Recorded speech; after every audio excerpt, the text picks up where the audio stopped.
نبينا وحبيبنا وشفيعنا رسول الله محمد بن عبد الله وأزواجه وذريته وأهل بيته وأصحاب رسول الله أجمعين ثم إلى روح الإمام أحمد بن زين الحبشي وأصوله وفروعه ومشايخه وتلامذته ثم إلى روح الحبيب محمد بن أحمد العطاس والحبيب محمد بن عبد القادر العطاس والمتقدمين في دار المصطفى أن الله يغفر لهم ويرحمهم ويعلي درجاتهم في الجنة ثم إلى أرواح والدينا والديكم وأمواتنا وأمواتكم وأموات أهل هذه البلدة من المسلمين والمسلمات والمؤمنين والمؤمنات أن الله يغفر لهم ويرحمهم ويعلي درجاتهم في الجنة وأن الله يفتح علينا فتح العارفين اللهم اجعلنا من العالمين عاملين مخلصين ومقبولين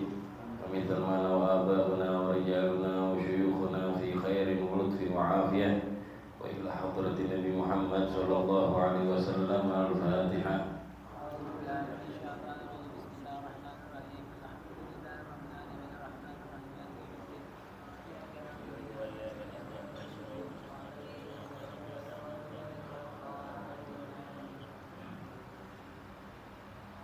Bismillahirrahmanirrahim. Alhamdulillahirabbil alamin wa bihi nasta'in ala umuri dunya waddin. Subhanaka la ilma lana illa ma 'allamtana innaka antal alimul hakim. Wa la haula wa la quwwata illa billahil aliyyil azim. Allahumma shalli wa sallim ala sayyidina Muhammad miftahi babi rahmatillah. Adada ma fi ilmillah salatan wa salaman daimaini bidawami mulkillah wa ala alihi wa sahbihi wa ala man ba'd. Segala puji bagi Allah Subhanahu wa taala yang selalu dan senantiasa memberikan kita nikmat Islam dan nikmat iman dan juga nikmat Allah dikumpulkan kita di majlis yang mulia ini. Semoga pertemuan kita selalu mengundang rahmat Allah Subhanahu wa taala. Dan insyaallah pagi hari ini Allah anugerahkan kepada kita maghfirah, ampunan dosa dari segala kesalahan kita. Yang ada sakit, insyaallah Allah angkat penyakitnya, Allah sehatkan badannya. Amin amin ya rabbal alamin. Ya, karena majlis seperti ini banyak apa bilangnya, banyak support dari Rasulullah SAW. Minimal harapan kita setiap majlis minim dikatakan oleh Rasulullah SAW, majtama'a qaumun majtama'a arba'una min ummati majtama'a arba'una min ummati illa wa fihim waliyun lillah mujabud da'wah. Dari riwayat dari Rasulullah SAW, tidaklah berkumpul 40 orang dari umatku kecuali di antara mereka ada yang mustajab doanya. Ajib betul. Enak kayak gitu punya Nabi Muhammad SAW. Ngasih kabar enak. Tidaklah berkumpul majtama'a qaumun majtama'a arba'una min ummati illa wa fihim waliyyun lillah mujabud da'wah. Atau kama qala Rasulullah SAW, tidaklah berkumpul 40 dari umatku kecuali di antara mereka ada yang mujabud da'wah, orang yang diijabah doanya. Di perkumpulan seperti ini harapan kita semoga di situ ada doa yang aminin 40 lebih. Insyaallah ini 40 sih lebih ya. Insyaallah 40 lebih. Kecuali Allah ya dia ada ijabah di situ. Dan dalam doa kita biar pede gitu. Setiap doa di kapanpun, apalagi kalau lagi ngumpul. Kenapa? Karena ada riwayat juga dari Rasulullah SAW, ud'ullaha wa antum muqinuna bil ijabah. Ud'ullaha wa antum muqinuna bil ijabah. Itu kata Rasulullah SAW. Apa sabda Rasulullah? Berdoalah kau kepada Allah, mintalah kalian kepada Allah, wa antum, dan kalian dalam keadaan yakin diijabah. Tuh, salah satu kiat-kiat doa biar cepat diijabah, setiap doa yakin Allah bakal ijabah.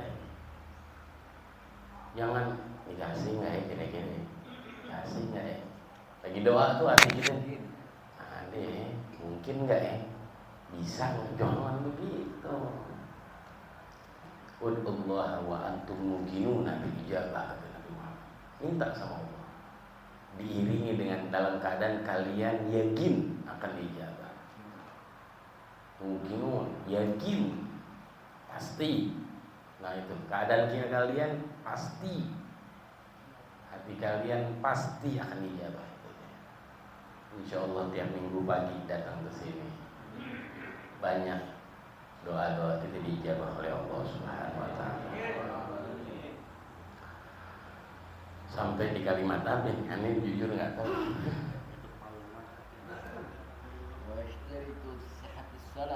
Tuh kan ada 3 pendapat ulama nih. Itu mau ikut yang mana? Ada Jenal, ada Rifsori.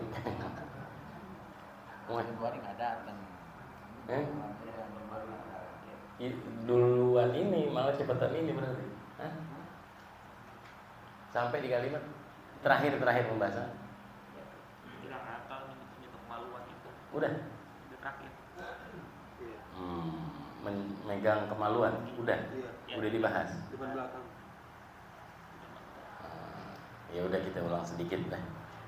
Bismillahirrahmanirrahim. Wa yanqudul wudu'u yang membatalkan wudu ada 4. Yang pertama pastinya al-kharij minal qubuli, sesuatu yang keluar daripada kemaluan depan, awid duburi, atau kemaluan belakang, ala makana, dalam bentuk apa aja.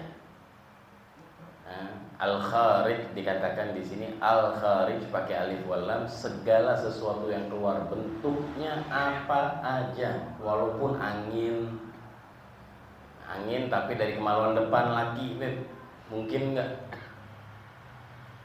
Kan nggak mungkin. Kalau keluarnya angin dari kemaluan depan lagi gimana? Batal wudu, batal. Al-kharij maka pakai alif wal, segala.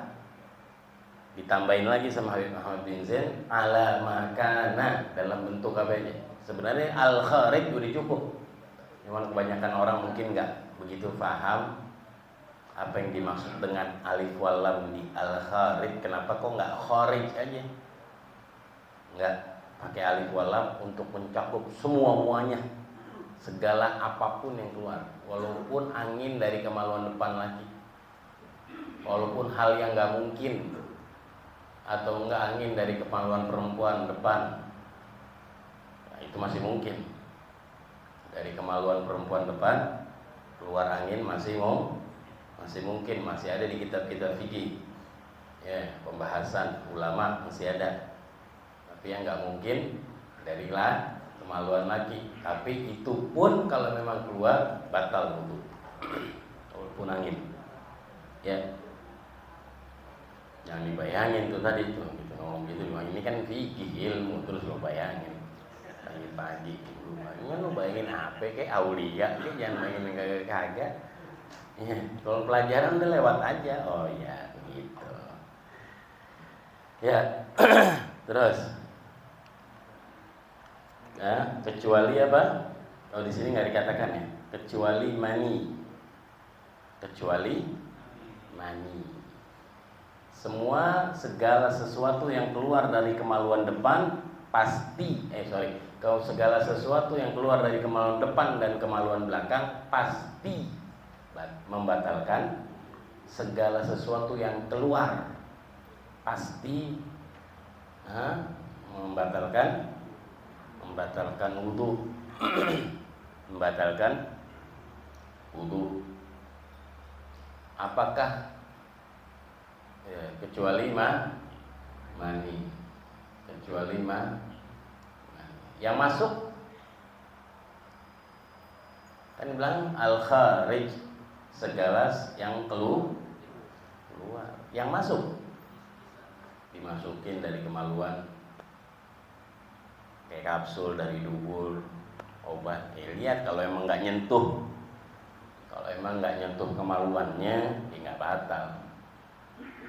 Segala sesuatu yang keluar. Nah, yang masuk enggak. Yang kedua, illa mani, di sini memang nggak dikatakan, nggak disebutkan, mungkin tahu ya. Ya, kecuali mani bagi orang yang memiliki wudu tapi keluar mani. Maninya keluar, air maninya keluar, apakah batal wudu? Enggak. Keluar mani doang. Emang mungkin kan? Mungkin. Naudzubillah, jangan sampai. Yang pertama kali aja orang naudzubillah salisul mani. Naudzubillah, jangan sampai. Iya. Keluar mani atau apalagi menghayal. Naudzubillah juga. Ya, kecuali mani enggak membatalkan wudu. Mungkin karena enggak disebut, itu dia cukup udah. Karena hal yang nggak mungkin, makanya nggak disebut sama Habib Ahmad bin Zain. Kemungkinan seperti itu. Karena di kitab-kitab fikih yang lain disebutkan segala sesuatu yang keluar dari kemaluan depan kemaluan belakang membatalkan wudu kecuali mani. Mau mungkin mau enggak. Kalau keluar mani nggak batal wudu. Selain berhubungan keluarnya, kalau berhubungan udah pasti batal wudu. Nggak usah diomongin. Mungkin karena itu kali. Ya, kecuali mani kalau keluar tanpa ngapa-ngapain, keluar mani maka enggak batal wudu. Kenapa? Karena air mani itu asal usulnya manusia. Di madhab al-Imam Syafi'i, madhab kita.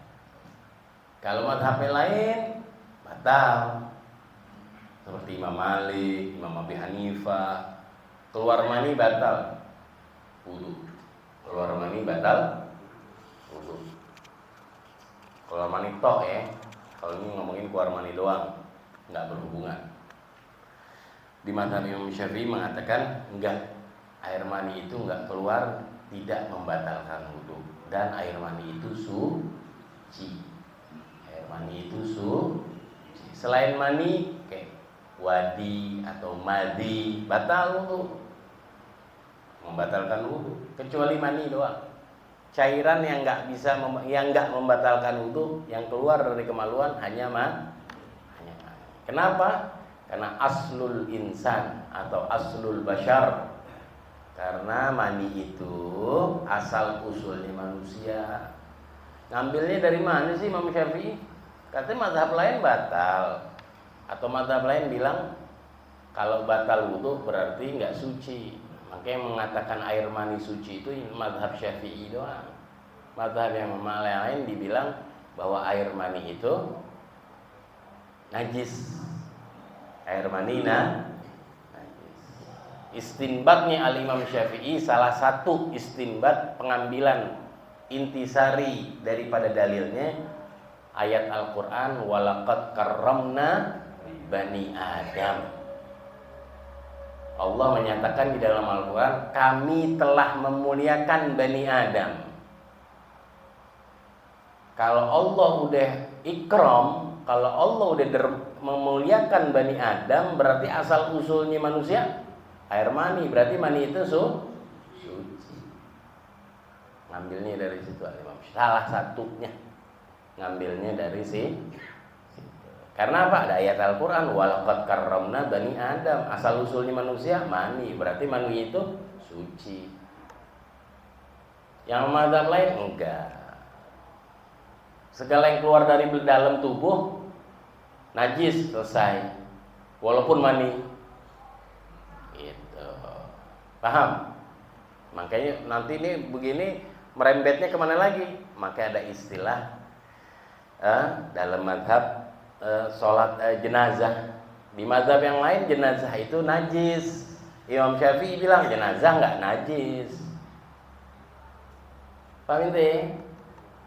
Mazhab yang lain mengatakan jenazah itu najis. Makanya hubungan hukumnya kemana? Hubungan hukumnya kemana? Nggak boleh sholatin di masjid. Tuh mazhab yang lain. Mazhab Imam Syafi'i enggak. Walaqad karramna bani Adam, balik lagi. Itu ayat. Kalau asal berarti asal usulnya suci, ketika meninggalnya pun tetap dalam keadaan suci. Maka Imam Syafi'i bilang boleh sholat di masjid. Mazhab yang lain enggak. Paham apa sini nih? Imam Ahmad bin Hanbal bilang mazhab jenazah najis. Makanya nggak ada yang masuk Masjidil Haram. Kalau nggak salah ya, kalau nggak Masjid Nabawi nggak ada jenazah. Di luar tuh. Sholat jenazah kayak nggak kelihatan kan jenazah. Kalau sholat jenazah emang kelihatan. Atau enggak Masjid Nabawi kelihatan nggak? Nggak ada yang kelihatan. Kenapa? Di luar masjid tuh. Karena mazhab mereka mengatakan jenazah itu najis, nggak boleh masuk masjid. Mazhab boleh-boleh aja. Pendapat boleh-boleh aja. Imam Syafi'i bilang enggak. Suci. Nah, menggabungkan nih inilah kehebatan ulama Al-Ba'alawi, ulama Alawin terutama di Tarim. Di Tarim ini atau enggak di Hadri di Tarim. Ini segala istilahnya dalam beribadah, dalam menjalankan ibadah mereka ini benar-benar hati-hati. Terutama ulama-ulama Tarim. Kenapa hati-hati? Hati-hati, khawatir ada apapun, ada hal yang dibilang ini nggak boleh, ini haram, mereka tuh menjaga. Salah satunya tentang jenazah. Di Tarim nggak ada yang memang sholat jenazah di masjid. Makanya mereka punya tempat namanya Jabbanah.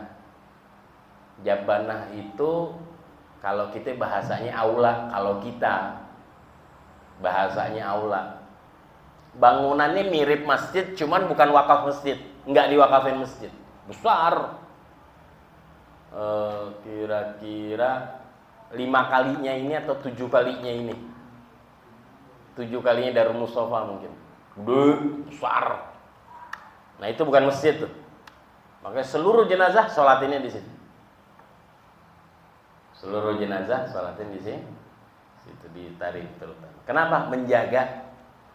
Khawatir. Karena di mazhab yang lain ada yang mengatakan jenazah itu najis. Bukan berpegang pendapat itu, enggak, jaga-jaga. Ya. Paham apa sini? Makanya ada tempat namanya Jabbanah di Tarim. Insyaallah semuanya bisa ziarah ke Tarim. Amin. Lihat Faqihil Muqaddam makam ya, ziarah ke Faqihil Muqaddam. Ziarah ke makamnya Habib Abdullah bin Alawi Al-Haddad. Ziarah ke makamnya Al-Habib Abdurrahman As-Segaf Muqaddam Thani. Pengen nggak? Pengen. Amin ya Rabbal. Jangan dengerin nih orang-orang pembenci dengan Al-Ba'alawi. Kesian. Sebenarnya kesian mereka. Kalau kita pikirin kesian. Bego sendirian nih, lama-lama gila. Benar, ini sekarang udah berbondong-bondong lagi nih. Hebat-hebatan lagi mereka di media untuk membenci Ahlul Bait, untuk membenci Al-Ba'alawi khusus. Ya sudah nggak apa-apa, biarin aja. Iya, biarin aja. Yang gila dia. Benar, malah jadi orang gila, kesian. Ngomong ke orang gila. Insya Allah kita semua bisa sampai. Al-Faqihil Muqaddam Muhammad bin Ali. Apa beliau katakan? Aku telah mohon kepada Allah 3 hal. Salah satunya dikatakan kata Imam, dan 3 hal ini sudah diijabah oleh Allah. Salah satunya dalam 3 tersebut, tidaklah ada anak cucuku yang sakaratul maut atau pecinta anak cucuku, kecuali aku ada di sebelahnya dia. Dan itu udah diijabah oleh Allah. Ada di kalam yang Fagil Mugaddam. Aku telah mohon kepada Allah tiga permintaan besar, salah satu ini, dan tiga-tiganya sudah diijabah, diokein, di ACC oleh Allah. Salah satunya, tidaklah ada anak satupun anak cucuku atau pecinta anak cucuku yang meninggal dunia dan yang sakaratul maut kecuali aku ada mendampingi dia di sebelah. Apalagi antum kita semua insyaallah setiap hari minimal ada Al-Fatihah buat Al-Faqihil Muqaddam Muhammad bin Ali.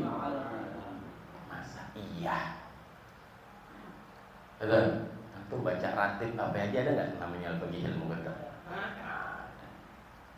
Insya Allah kalau sakaratul maut, emang gunanya apa sih, Bin? Gunanya apa tuh? Dampingin di sakaratul maut. Ketahuilah, sakaratul maut itu keadaan yang paling pelik, fitnah terakhir, fitnah terbesar dan terakhir adanya di sakaratul maut. Fitnah terbesar dan fitnah yang akhir deh. Akhir bagi siapa? Akhir bagi iblis buat ngegodain kita, buat ngegodain manusia. Fitnah yang mereka si iblis mau buat akhir deh. Deadline-nya iblis tuh, tugas deadline-nya iblis buat ngeganggu manusia, ganggu orang Islam ketika mereka sakaratul maut.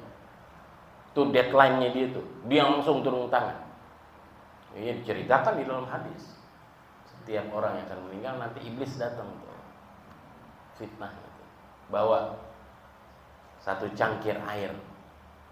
Karena disifatkan oleh Rasulullah, tidaklah ada rasa kehausan yang paling haus kecuali orang sedang sakaratul maut. Hausnya ini enggak bisa ditahan gitu. Dan enggak bisa ngomong.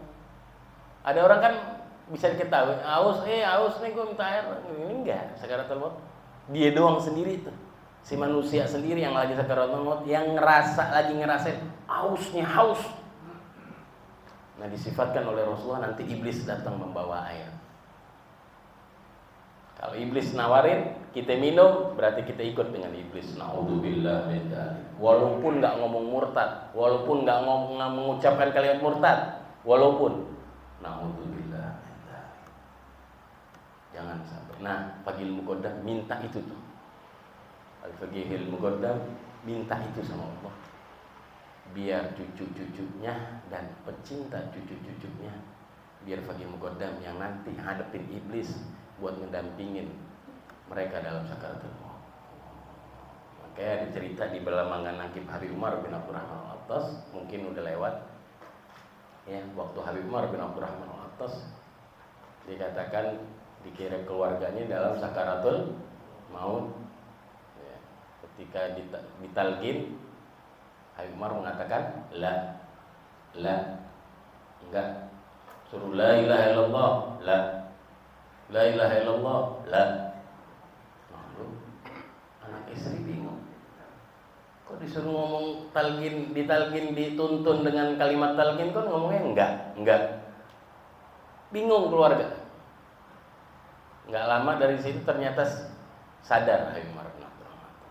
Terus ditanya, kenapa? Tadi kita waktu talqin kok engkau bilangnya enggak.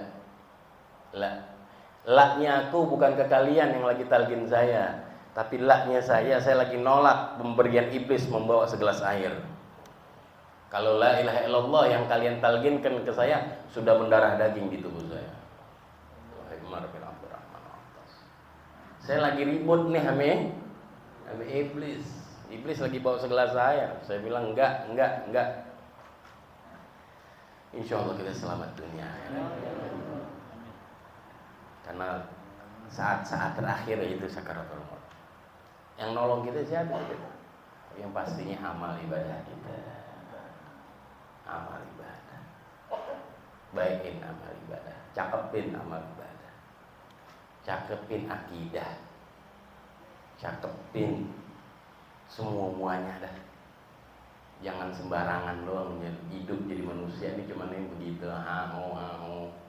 makan tidur kerja makan tidur, enggak. Mantepin kita punya akidah, mantepin kita punya keyakinan, mantepin sama Allah, sama Nabi Muhammad SAW. Karena saat-saat sendiri, saat begitu mau anak kita 25 lagi, mau bini kita 4, anak 25 hadir lagi sekarang, belum tentu nggak bisa ngapa-ngapain tuh. Kita yang ngadepin sendiri. Kita yang ngadepin emang siapa? Anak 28, 25, bini 4, mau sakaratul maut, bisa bantuin kita? Belum tentu bisa. Punya pintu tol lagi 80. Wah, dari Jakarta Probolinggo 80 pintu tol yang dia punya. Bisa bantuin ini dari sakaratul maut? Udah 80 pintu tol, nggak ada yang ngaji loh.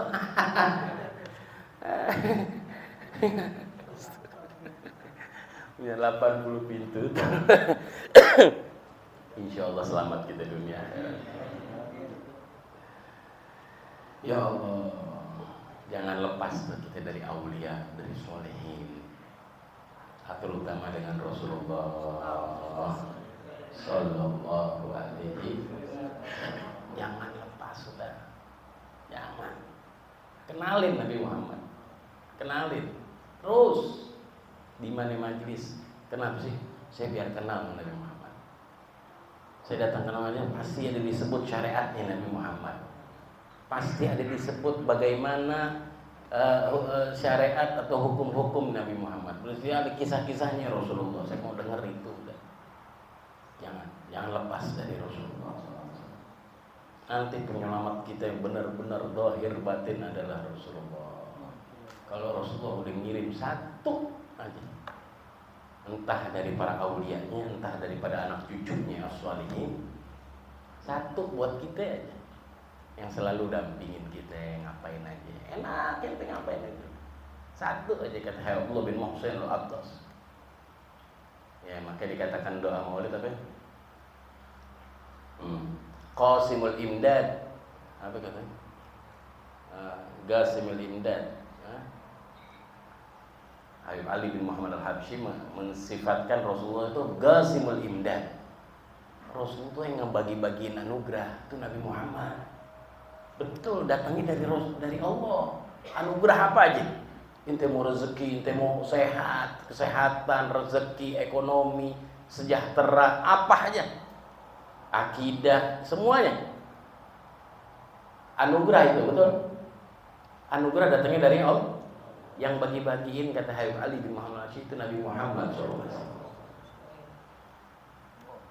Beliau pembagi-baginya, deketin pembagi. Kalau Nabi Muhammad udah ngebagi satu orang, deketin fulan, jaga fulan.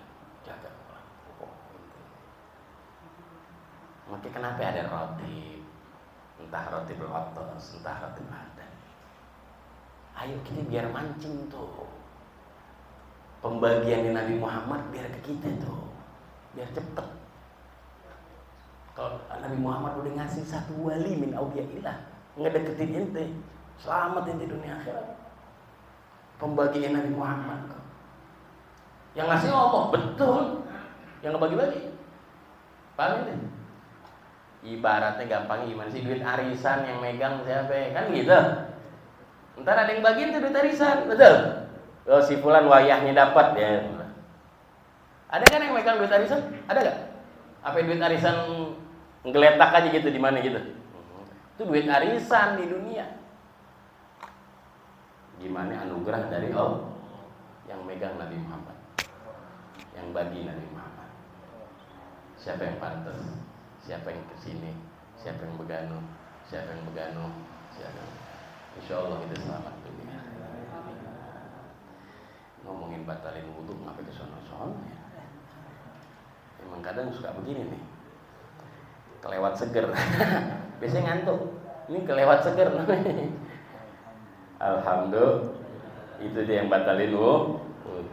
Kecuali mani, kalau segala sesuatu yang keluar dari kemaluan kecuali man. Kedua, hilangnya akal dengan tidur atau selain tidur.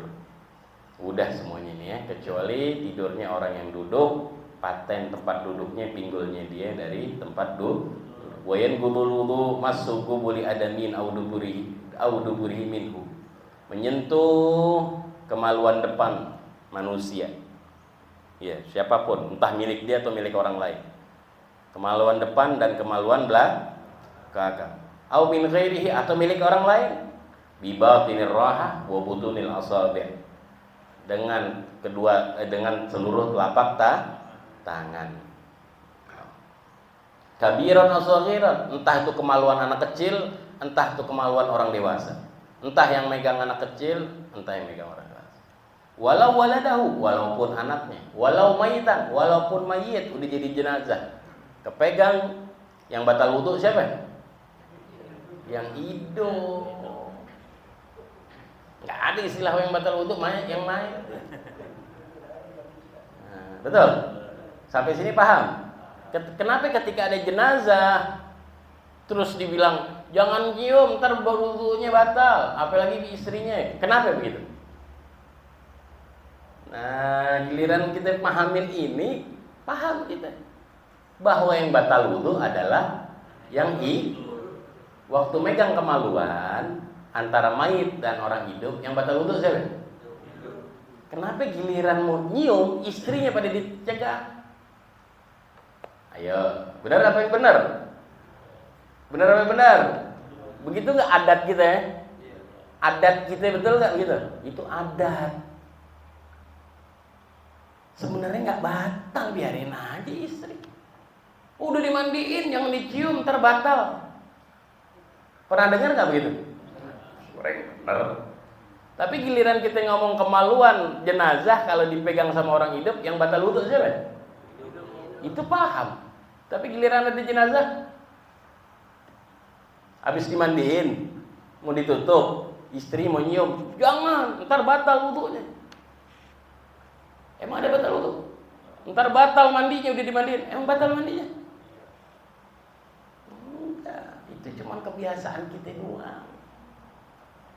Enggak apa-apa mencium. Kalau istrinya ada wudu, dia yang batal. Begitu. Jelas sampai sini. Kadang kita ini lupa sama satu hal.